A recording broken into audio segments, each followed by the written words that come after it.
Shalom, saudaraku yang kekasih dalam Tuhan Yesus Kristus. Apa kabar saudara pada siang hari ini? Kita bersyukur saudara dan saya masih diberikan kesempatan untuk hidup, untuk memberikan yang terbaik buat Tuhan.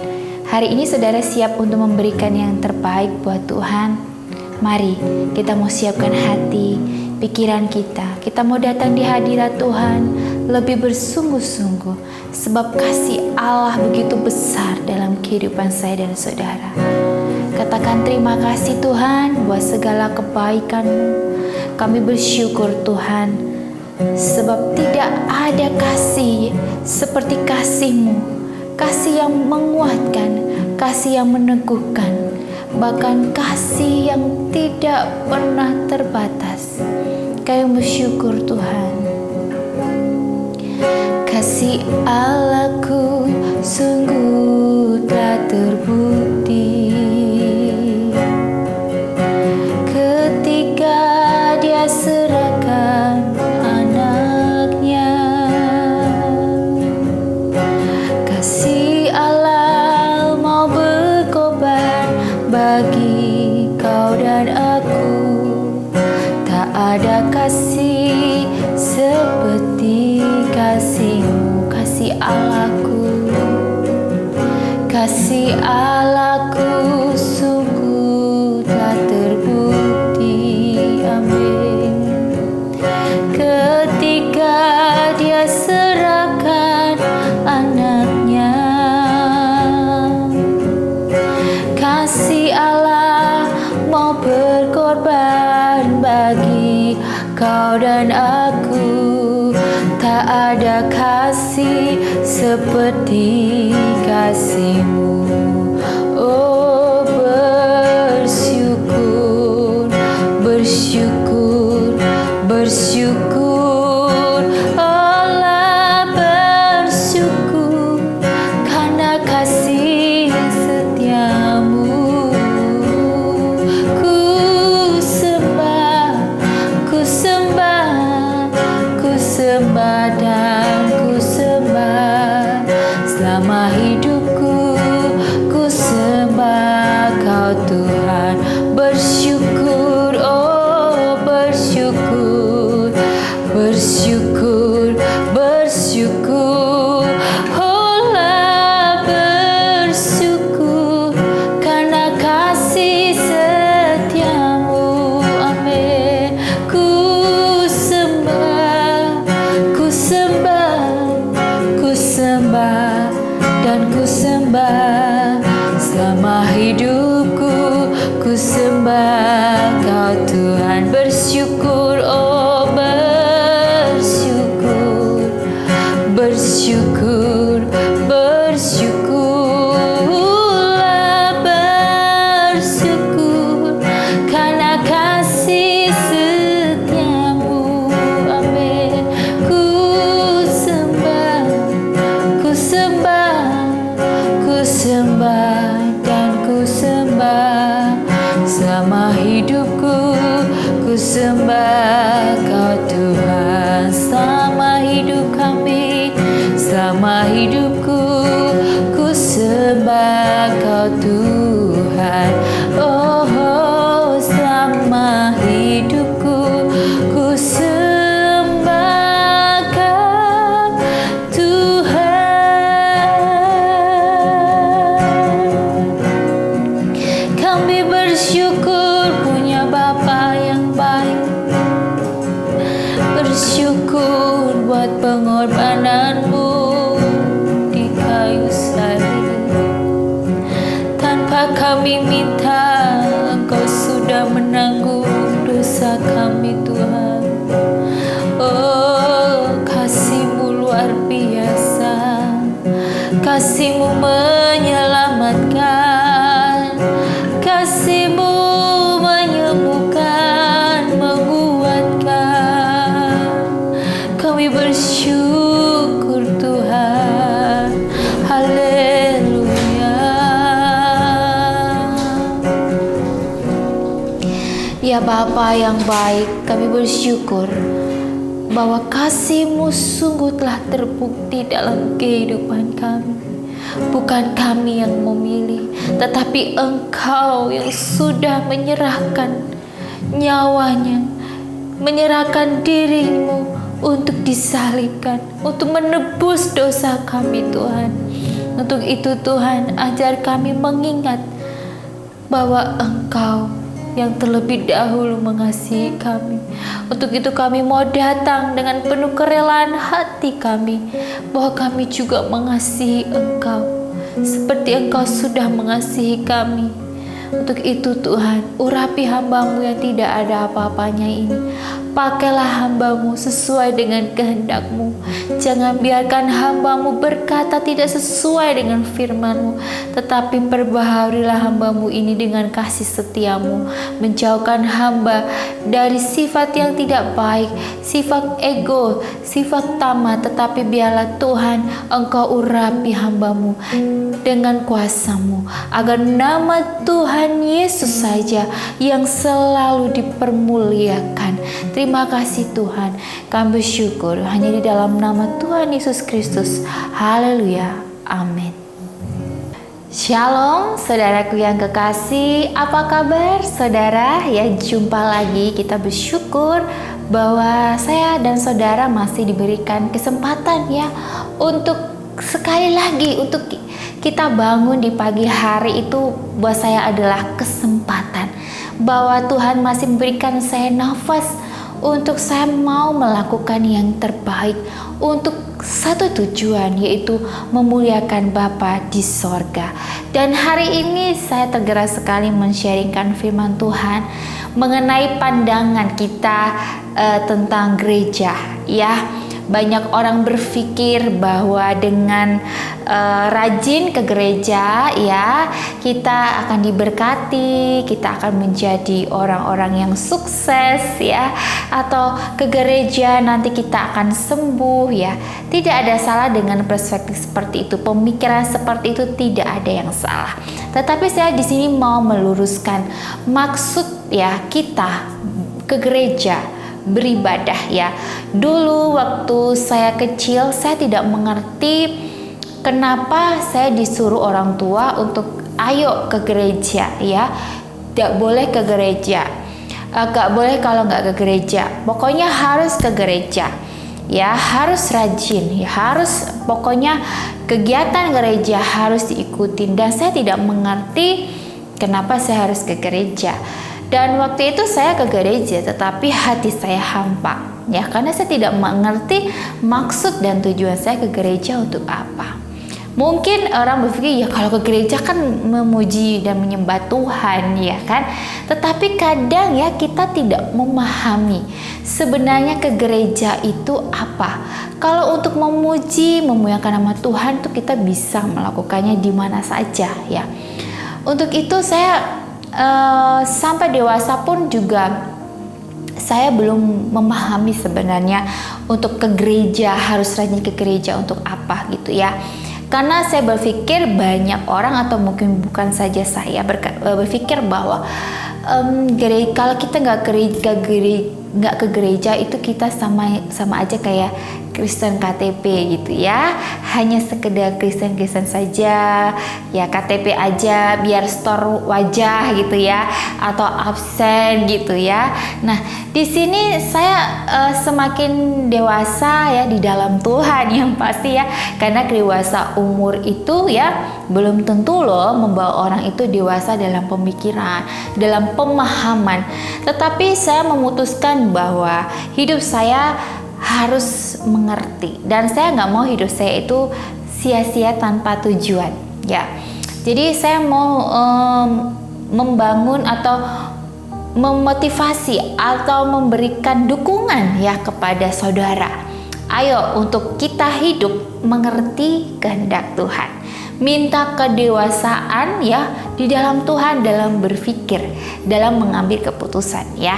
Dan saya akhirnya berpikir ya, dan saya belajar ya, saya belajar bahwa apa sih yang dimaksud kita harus rajin ke gereja. Bukan karena satu hal untuk kita minta berkat, sukses ya. Karena gini, berkat dan kesuksesan itu sebenarnya Tuhan sudah siapkan ya. bagi orang yang sudah siap mentalnya, ya. Tuhan tahu loh saudara, ketika mungkin saudara sampai sekarang belum misalnya saudara berpikir bahwa kok saya susah ya untuk bisa seperti dia, ya mungkin ada yang berpikir seperti itu, seperti dia, sepertinya dia enak hidupnya, diberkati, berkelimpahan dengan harta benda ya, tetapi saya kok stuck aja ya seperti ini, kok saya nggak maju-maju gitu ya. Kita berpikir seperti kita membandingkan orang lain dengan mempunyai harta warisan ya saudara, padahal sebenarnya berkat itu bukan dinilai dengan materi ya, tetapi berkat itu adalah ketika kita bangun saja saudara, kita diberi nafas, itu semua adalah berkat dari Tuhan ya saudara. Untuk itu jangan sampai kita salah persepsi ketika kita ke gereja karena mau diberkati, karena mau sembuh, karena mau jadi orang sukses ya. Terus kita mensangkut pautkan, ayo kamu ke gereja dengar firman Tuhan supaya kamu diberkati ya, kamu sukses. Ya nggak salah ya saudara, tetapi dengar firman Tuhan itu bukan hanya di gereja, tetapi setiap hari, setiap nafas ya, saudara harus meluangkan waktu untuk membaca firman Tuhan, bukan cuma di gereja aja, tetapi di setiap waktu ya, memuji Tuhan, memuliakan Tuhan, bukan hanya di gereja saja, tetapi di setiap waktu, di setiap kita hari-hari dimanapun, kita boleh memuji, memuliakan nama Tuhan, karena bentuk kita cinta kepada Tuhan. Seperti lagu tadi, kasih Allah itu sungguh telah terbukti. Kasihnya begitu besar buat saya dan saudara, ya saudara. Dan hari ini saya akan men-sharingkan bagaimana ya kita itu tentang ya ke gereja ya. Alkitab dengan jelas mengatakan bahwa keselamatan adalah berkat kasih karunia melalui iman. Ya, ingat ya saudara, keselamatan itu adalah berkat ya, kasih karunia melalui iman, dan juga karya penebusan Kristuslah yang mengerjakannya bagi kita. Kita bisa buka di Efesus 2 ayat 8 sampai 9 ya. Kita mau buka bersama-sama ya saudara. Efesus 2 ayat 8 dan 9 ya. Sebab karena kasih karunia kamu diselamatkan oleh iman. Itu ya, sekali lagi ya, itu bukan hasil usahamu, tetapi pemberian Allah. Itu bukan hasil pekerjaanmu. Jangan ada orang yang memegahkan diri ya. Ingat, sebab kasih karunia ya, kamu diselamatkan oleh iman. Iman ya, bukan hasil usahamu, tetapi pemberian Allah. Amin saudara ya. Di sini saya akan memberikan pandangan kepada saudara mengenai ya gereja ya. Nah, yang pertama ya, kadang kita ke gereja pemahamannya salah ya, karena soal Tuhan sebagai Allah Bapa. Banyak orang Kristen yang merasa sebagai yatim piatu. Karena itu ya, seringkali kita menyodorkan diri kita atau memberi diri kita atau diangkat oleh Tuhan sebagai anaknya ya. Padahal sebenarnya ya, kita itu tidak perlu untuk meminta seperti itu, karena di sini Tuhan itu sudah otomatis ya mengangkat kita sebagai anak-anaknya. Jadi kita tidak harus memaksakan diri atau berusaha untuk mendapatkan pelukan kasihnya, karena Tuhan itu sudah every day, every time itu di samping kita ya, menyertai kita, melengkapi kita ya saudara ya, dalam kasih. Ya, Efesus 1 ayat 5 mengatakan bahwa di dalam kasih Ia telah menentukan kita dari semula oleh Yesus Kristus untuk menjadi anak-anaknya sesuai dengan kerelaan kehendaknya. Amin saudara ya. Saudara, saya jadi berpikir seperti ini. Ketika saya melakukan dosa, itu Tuhan tuh di samping saya. Dan Dia itu mengingatkan saya dengan Roh Kudus ya, mengingatkan ya, supaya kita tidak jatuh ke dalam dosa. Tetapi manusia lebih suka mendengarkan hal yang duniawi ya, dagingnya yang lebih dominannya daging daripada mendengarkan roh Tuhan ya, kuasa Tuhan. Dan di situ saya berani menjamin bahwa Tuhan itu tidak kita minta harus di samping kita atau bagaimana, tetapi Tuhan itu selalu ada di samping kita, di depan kita, di belakang kita. Dia selalu ada tanpa kita meminta. Tuhan itu selalu ada buat siapapun, bukan cuma buat orang yang baik, tetapi orang yang jahat pun Tuhan ada. Karena Tuhan itu menyelamatkan orang-orang, tidak memilih siapa nanti yang Tuhan selamatkan atau Tuhan pilih, tidak ada. Ya, untuk itu saudara, ya, di sini kita memahami bahwa ya itu tadi, kita ini sudah diangkat ya, tanpa kita minta, kita nih sudah diangkat, kita nih jadi anaknya. Amin saudara. Yang kedua, banyak dari kita berpikir bahwa memahami karya penebusan Kristus ya, tidak memahami karya penebusan Kristus ya. Pekerjaan penebusan Tuhan Yesus adalah tindakan yang sempurna, karena karya penebusan Yesus adalah jalan perdamaian yang dipilih Tuhan atas dosa. Ya, di 1 Yohanes 2 ayat 2. Ya, karena itu kita tidak perlu menambahkan apapun atas pekerjaan Kristus ya, bahwa kita diselamatkan ya, karena karya penebusnya sudah cukup untuk menjamin keselamatan kita. Yang perlu kita pertahankan adalah kita percaya, bertobat dari dosa-dosa kita ya, dan membiarkan karyanya yang sempurna berbuah atas hidup saya dan saudara melalui apa? Ketaatan kita kepadanya ya. Dan yang ketiga ya, pemahaman yang salah soal Roh Kudus ya. Tuhan menganugerahkan kita Roh Kudus sebagai apa? Jaminan bahwa kita diselamatkan ya.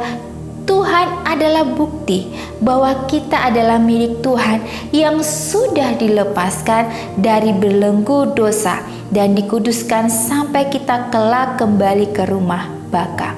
Nah, melalui pertolongan Roh Kudus, kita bisa menjalani hidup di dunia ini dengan jalan yang kudus. Di Galatia 5 ayat 16 sampai 8 ya. Jadi ya, kita di sini ya paham ya, saudara paham ya, apa itu gereja ya? Gereja itu adalah persekutuan dengan orang percaya ya, dengan sesama ya. Dan kita dipersatukan dalam Kristus ya. Karena itulah kita harus hidup dalam persekutuan dengan orang-orang iman. Jadi gereja itu adalah apa, saudara? Persekutuan ya. Jadi jangan salah persepsi atau pemikiran. Ayo rajin ke gereja biar diberkati, biar sukses. Tidak ya, saudara, tetapi memahamilah bahwa gereja itu adalah kita persekutuan dengan orang percaya ya. Kita punya komunitas yang saling menguatkan ya, yang saling mensupport ya, saudara. Ya, di sini seiman ya, supaya iman kita semakin bertumbuh ya. Karena itulah kita harus hidup dalam persekutuan dengan orang-orang seiman ya. Kita tidak berlomba-lomba ke gereja supaya kita memperoleh keselamatan ya. Karena sebaliknya, sebagai tubuh Kristus kita bisa saling mengingatkan ya. Ya, karena kita sudah diselamatkan, Tuhan sudah menebus dosa dan saya dan saudara ya. Jadi tidak perlu berlomba-lomba untuk keselamatan, tetapi ya itu tadi ya, karena kita gereja itu lingkup orang-orang yang seiman, berarti saling mengingatkan ya. Saling mengingatkan tentang keselamatan yang sudah Tuhan berikan ya. Kita bisa saling membangun ya. Kita rajin ke gereja karena kita menyembah Tuhan ya. Bukanlah cara supaya kita bisa diselamatkan. Sebaiknya kita menyembah Tuhan karena hal itu adalah apa, saudara? Cara atau bentuk ucapan syukur kita atas karya keselamatan yang kita sudah terima. Ya saudara, untuk itu kalau ke gereja jangan lagi berpikir ya saudara, ada mujizat, ada berkat ya. Tetapi kita mau ke gereja itu karena kita bentuk ucapan syukur kita atas karya keselamatan yang kita sudah terima ya. Kita boleh saling mengingatkan teman-teman seiman kita tentang apa? Keselamatan ya saudara. Untuk itu saudara siap untuk membangun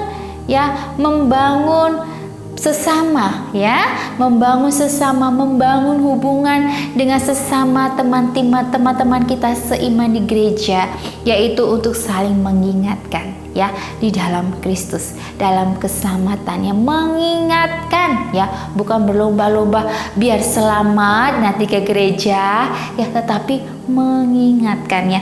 Nah, jadi apa saudara? Alasan utama kita rajin ke gereja harusnya adalah sebagai respon alami atas keselamatan yang sudah kita terima dari Tuhan. Amin saudara. Jadi kalau ke gereja jangan sampai ya kita dengar firman Tuhan juga kita sambil cerita dengan teman kita di sebelah ya, dari awal sampai akhir firman ya.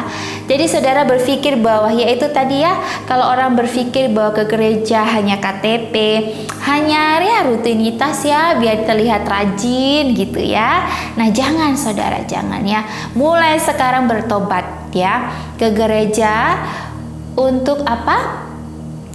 Untuk memuji Tuhan, bersyukur, ucapan syukur ya, ucapan syukur bahwa Tuhan itu baik buat saya dan saudara ya. Saya kalau ke gereja bersyukur ya, puji Tuhan. Dulu mungkin saya berpikir bahwa ke gereja nanti biar masalah saya selesai gitu ya. Ya, masalah selesai enggak? Ya waktu di gereja pas dengar firman oke lah, tapi pas pulang udah lupa ya. Nah itulah makanya kita harus punya pandangan yang benar ya. Ketika kita punya masalah bukan datang ke gereja, tapi datang ke Tuhan ya. Tuhan Yesuslah yang menjadi fokus, bukan pendeta atau bukan orang-orang seiman yang mereka hanya support kita, tetapi yang mampu menyelamatkan, yang mampu memberikan saudara kekuatan, yang mampu menyelesaikan masalah itu adalah Tuhan. Jangan salah fokus. Ingat ya, fokus kita adalah ke Tuhan, bukan fokus kita pada manusia. Kalau saudara ingin masalah saudara selesai, bereskan dulu diri saudara ya, terus minta pengampunan kepada Tuhan. Percaya Tuhan tuh kasih kekuatan, bukan serta-merta celing selesai masalah, tidak, tetapi Tuhan akan memberikan kekuatan, kemampuan ya, asal saudara mau bertobat dan berfokus kepada Tuhan ya. Untuk itu ingat, ke gereja bukan apa rutinitas ya, KTP ya, biar kelihatan rajin lah ya, nanti biar diberkati atau sukses dengan firman Tuhan di gereja, tidak ya, tetapi kita mau mengucap syukur dengan memuji Tuhan. Jadi saudara kalau di gereja memuji Tuhan harus sungguh-sungguh ya. Mau siapapun itu kita harus sungguh-sungguh memuji nama Tuhan. Ini juga mengingatkan saya bahwa kita ke gereja, gunakan mulut saudara untuk memuji Tuhan dengan sungguh-sungguh, bukan karena rutinitas ada puji-pujian ya, tetapi kita benar-benar mengucap syukur ya, mengucap syukur bahwa Tuhan itu baik. Ketika kita mengucap syukur Tuhan itu baik, maka kata-kata kita itu penuh syukur, penuh pujian. Mulutku penuh dengan pujian kepadamu ya Yesus Tuhan. Diresapi ya, diresapi setiap kata yang saudara berikan, saudara nyanyikan, itu buat Tuhan diresapi, dihidupi ya saudara. Ketika saya ingat saya sakit, saya memuji Tuhan di dalam kamar, saya tidak bisa keluar, tapi saya memuji Tuhan, menyembah Tuhan. Di situ ada kuasa ya, kuasa kekuatan. Tuhan kasih kekuatan, hati yang damai, pikiran yang damai. Saya meneteskan air mata, begitu Tuhan baik buat saya. Ketika saya memuji Tuhan ya saudara, Bukan berarti terus sakit hilang atau masalah. Di situ saya merasakan bahwa damai sejahtera sukacita Tuhan berikan. Dan hari itu ya Tuhan sembuhkan dengan sempurna sampai sekarang. Untuk itu ya saudara ya, perbaiki niat kita ke gereja. Kita mau memuji Tuhan ya. Jangan kita ke gereja mau ketemu si A ya, terus kita cerita, saat firman kita bercerita dari A sampai Z selesai. Ya jangan. Mending saudara di rumah ya. Mending saudara di rumah, karena itu juga akan mengganggu sekitar kita, sekitar saudara ya. Dan sekitar saudara akan menilai saudara bahwa wah nih orang kalau gereja cuma cerita doang, buahnya jadi nggak bagus ya. Untuk itu saudara, orang yang hidup di dalam Tuhan akan terlihat buahnya. Tidak bisa dibohongin, tidak bisa ditipu. Tuhan tuh nggak bisa ditipu ya. Kita manusia pun juga tidak bisa ditipu, karena kita akan melihat buah ya. Untuk itu saudara, kalau mau ingin didengar yaitu buahnya dulu yang baik ya. Untuk itu kita mau sungguh-sungguh di hadapan Tuhan ya. Dan percaya bahwa saya dan saudara ya, semakin hari Tuhan akan tambahkan kedewasaan di dalamnya. Untuk itu jangan khawatir saudara, ketika saudara mau melangkah ya, mintalah kepada Tuhan kekuatan, berfokuslah kepada Tuhan ya saudara. Dan saya bersyukur ya, hari ini saya dan saudara diingatkan Tuhan ya. Saya belajar apa yang saya katakan ini, saya belajar dan saya mengingat kembali bahwa ya, saya harus mengerti ke gereja itu bukan untuk cari berkat ya, untuk sembuh, untuk sukses ya, tetapi saya mau cari Tuhan karena saya haus, saya rindu memuji Tuhan dengan ucapan syukur ya. Karena gereja itu hanya gedung di mana persekutuan orang-orang yang seiman, yang saling menguatkan. Ingat ya, punya mulut ini bukan untuk ngegosip ya. Jangan sampai kita ngegosip teman seiman kita, itu malah tidak jadi berkat dalam hidup ya. Dalam perbuatan kita tuh nggak jadi buah, tetapi malah jadi batu sandungan ya. Jadi jagalah perkataan kita ketika kita di gereja ya, saling menguatkan, jangan menjatuhkan, jangan berkata yang tidak baik ya. Mengingatkan itu gak harus menyakiti ya, tetapi mengingatkan itu harus dengan penuh kasih. Jangan menyakiti, karena mulut ini hanya satu, tetapi ketika dia berucap sekali aja itu sudah menyakiti dan bisa membunuh ya, membunuh jiwa seseorang. Untuk itu saudara, ketika kita berkata ya, minta Roh Kudus supaya saudara dan saya tidak salah dalam melangkah. Mari kita mau berdoa. Terima kasih Tuhan, kami mengucap syukur, kami diingatkan bahwa niat kami untuk ke gereja adalah mencari wajah-Mu. Niat kami untuk memuji dan memuliakan nama-Mu karena kami cinta kepadamu ya Tuhan. Bukan untuk satu hal yang dipandang manusia, tetapi satu hal yang berharga dipandang Tuhan, bahwa kami mau hidup taat, mau hidup setia, mengandalkan Engkau. Untuk itu Bapa, jagai hati kami, perbuatan kami, supaya nama-Mu saja dipermuliakan. Bukan kami yang dipermuliakan, tetapi Engkau Tuhan. Dan kami boleh membawa jiwa-jiwa untuk mengenal akan Engkau lewat hidup kami, lewat perbuatan kami yang penuh kasih. Biarlah Tuhan, semakin banyak orang mengenal Engkau, maka semakin banyak jiwa-jiwa yang datang sungguh-sungguh di hadapan Engkau. Terima kasih atas pengorbanan-Mu, keselamatan yang sudah Engkau berikan dalam kehidupan kami. Kami bersyukur Bapa, bahkan berkat pun ketika kami tidak meminta, Bapa sediakan. Bapa sudah sediakan berkat yang luar biasa. Untuk itu, ajarkan kami berfokus kepada Engkau, bukan kepada apa yang kami lihat. Terima kasih Tuhan, kami bersyukur, kami serahkan aktivitas pada hari ini hanya dalam nama Tuhan Yesus Kristus. Haleluya. Amin. Puji nama Tuhan, jika saudara terberkati dengan YouTube channel ini, bisa saudara bagikan ke kerabat saudara untuk sama-sama saling memberkati, ya, baik jiwa, hati, pikiran, perbuatan, supaya apa? Nama Tuhan dipermuliakan. Puji nama Tuhan. Shalom.